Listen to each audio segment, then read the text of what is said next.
Welcome to part 2 of CloutHaus. If you missed part 1, I would highly recommend you pause this video and take a look at that to get up to speed. Again, I do have a free community for aspiring SOC analysts called the MyDFIR SOC community. So if you want to be surrounded with like-minded individuals working towards the same goal, I would recommend checking it out.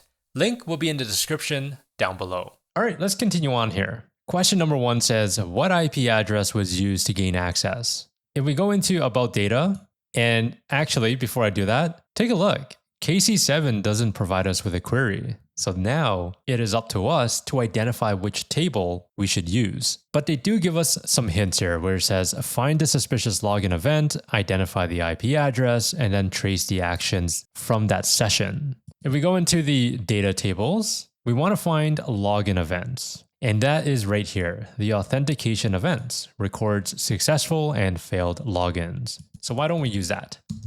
And this is getting quite lengthy, so I'm just going to go ahead and delete it all here and then type in authentication events, and we'll add in where the username is going to equal Aphomia's username. Since I don't know the username off the top of my head, actually, I am a liar. It is right here.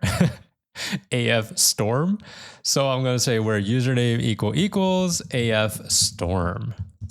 And on April 3rd, we have a host name called mail-server01, sourcing from the IP address of 182.45.67.89. And this is a successful login. Now, you might be wondering, well, Steven, how do we know that it is this IP address and not 109 or 10.10? And that's a great question. If we take a look at the results column, we actually do see successful login here. There's a successful login from the 10.10 address and another one for the 109. So why not any of these IPs? Well, if we think about the chain of events, Aphomia went ahead and clicked into that phishing link, entered in her credentials, and then from there, the attacker likely obtained those credentials and logged in. So what we want is an external login, aka an external IP address.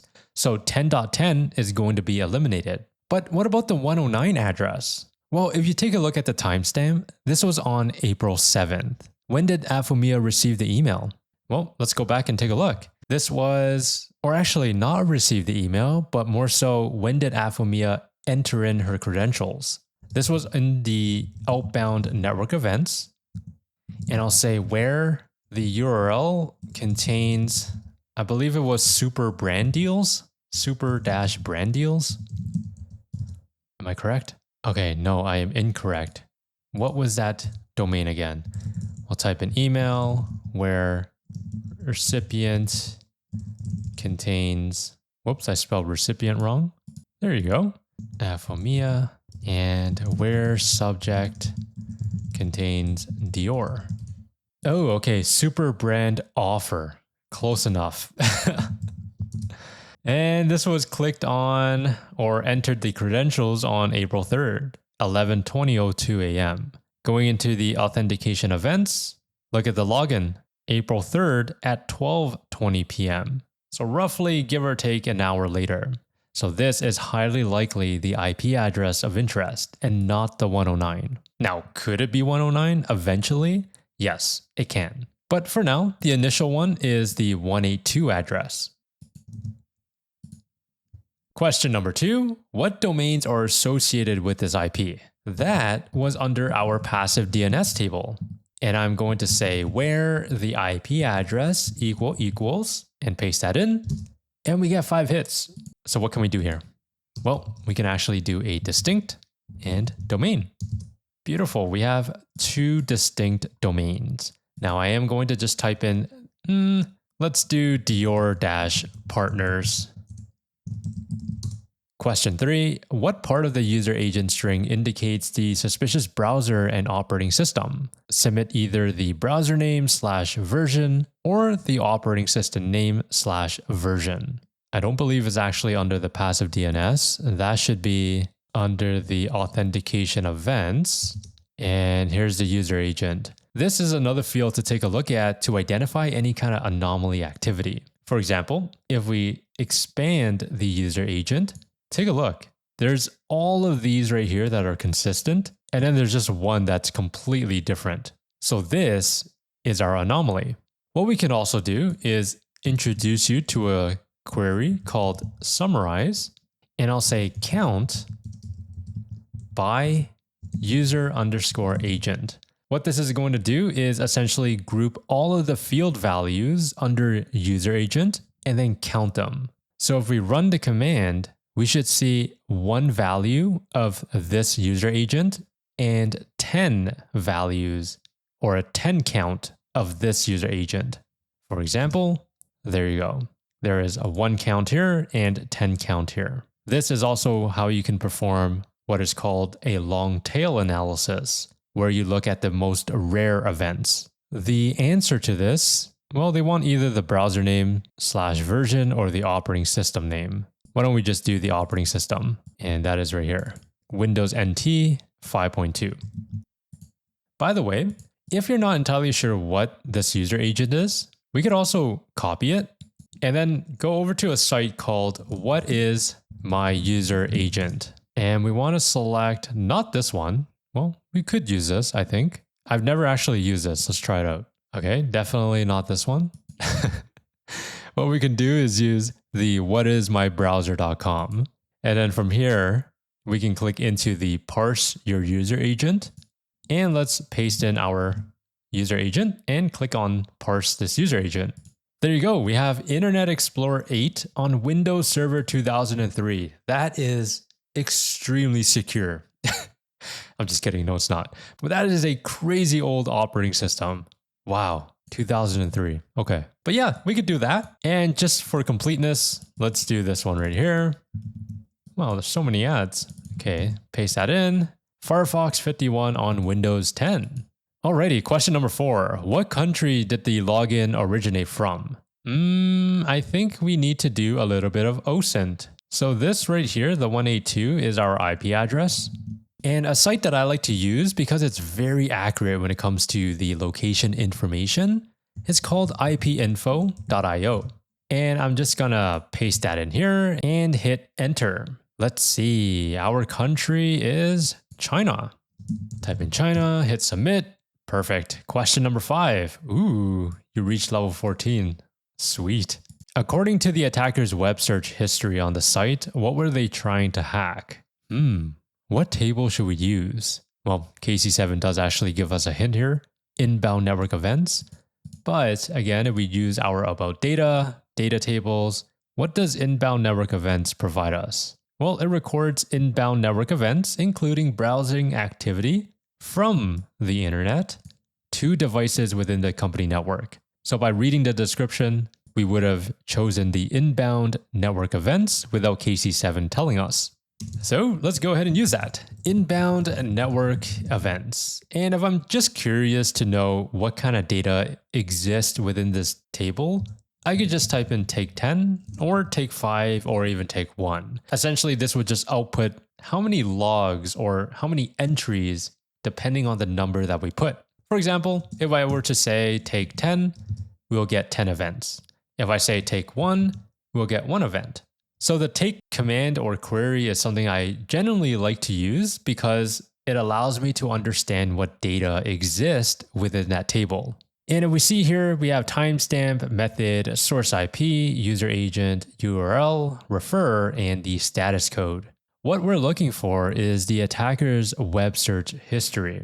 I think it is safe to assume that we can search the IP address of the attacker. Type in where source underscore IP equals, and let's paste that in. If we don't see anything here, we can always adjust. Oh, we got 27 events. Sweet. Now, since I don't want any of these extra columns, why don't we do a distinct? Distinct, and we'll say URL. That's a lot cleaner, at least in my opinion. Now, what were they trying to hack? Afamia Storm home address, that's a little creepy. Asking for a friend. Starbucks order, secret boyfriend. Oh, how to hack an influencer's location? So, location perhaps? What else? What else? A cheat code that we can do as well is say something like where URL contains hack. And yeah, we only have this. So it could be location. Sweet. Question 6, according to another search log, what kind of personal info were they sneakily trying to uncover? And pretending to ask for a friend. We actually saw that earlier, so I'm going to just comment out the where URL by putting in 2 forward slashes, and that is the home address. Home address, cool. Question 7, what kind of account or app does that log suggest they were targeting? I think we need a little bit more context here. Payment platforms can expose transaction histories, usernames, and personal details if not set to private. One log shows the attacker was snooping in Afumia's transaction history. Sneaky, sneaky, what are you looking for? Oh, actually, look right here. Venmo history. That is definitely a payment platform. And it specifically mentions exposes transaction history. So my answer is actually going to be Venmo. Cool. Based on another search, what shady and fake event were they pretending to plan as a way to lure Afumia? There is a fake birthday party, influencer party. There's a favorite brunch spot, but I don't think that is it. Yeah, it would likely be this one. How much would it cost to hire Afumia for a fake birthday party? That is highly suspicious. Could I just type in birthday party? Nice. Question number 9. What external IP address received messages forwarded from Afumia's account? So there were some emails being forwarded, huh? We'll use the email table where the sender contains Afumia. And we also want the subject containing FW because FW is short for forward. And we have 88 events. We're looking for external email addresses. That tells me that the recipient should not be CloutHaus because that is the internal email address. Why don't we put in where recipient does not contains, and we indicate a does not or a negate by using an exclamation mark. And I'll put in CloutHaus. Okay, I think we're getting closer here. Now we know that Afumia's account got compromised around April 3rd at 12:20 p.m. So anything before that time frame, we don't really care about yet. That means taking a look here, the April 4th is of interest, and this is going towards Crystal Miller. Is that it? But there's so many other email addresses. We might be actually going this the wrong way. So let me take a look here. It says, what external email address received messages forwarded? Yeah, we did that here. But what I'm a little bit hesitant is that the subject doesn't contain external. But it is essentially an external email address. And you know what? Let me try this out. Yeah, okay, that is incorrect. What if we do where subject contains external? This way we know all of the, okay, while I was saying that, we actually have a forward tag here. So external forward. Oh, cool. The more you know. Looking at the recipient, do we only have one? It appears to be so, but just to be sure, let's do a distinct recipient. And yes, we only have one. So this is our email. Which forwarded email contained Afumia's payment details or direct deposit form? Submit the exact subject line.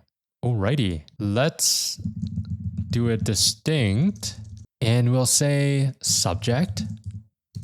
And rather than going through each and every one of them, let's work a little bit smarter and say where subject contains payment.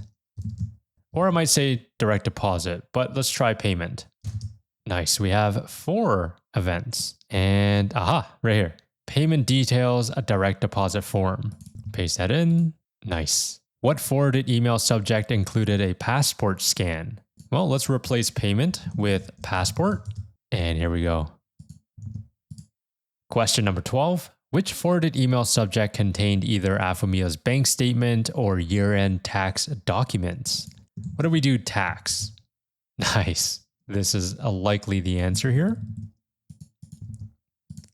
And we just reached level 15. Pretty cool. The next question, based on everything you discovered, what do you think the attacker's true objective was? We have identity theft, we have financial fraud, espionage, long-term access, and all of the above. Well, based off of our investigation, it is definitely all of the above. And there you go. We just completed CloutHaus. Congratulations on completing this lab, and I really do hope that you learned something new and are getting a lot more confident in your KQL skills. As a reminder, I do have a free community for aspiring SOC analysts called the MyDFIR SOC community, and I hope to see you inside one day. That is it for the video, and I hope that you found that informative. If you did, let me know by hitting that like button and subscribe if you want to. Remember to stay curious and do things differently.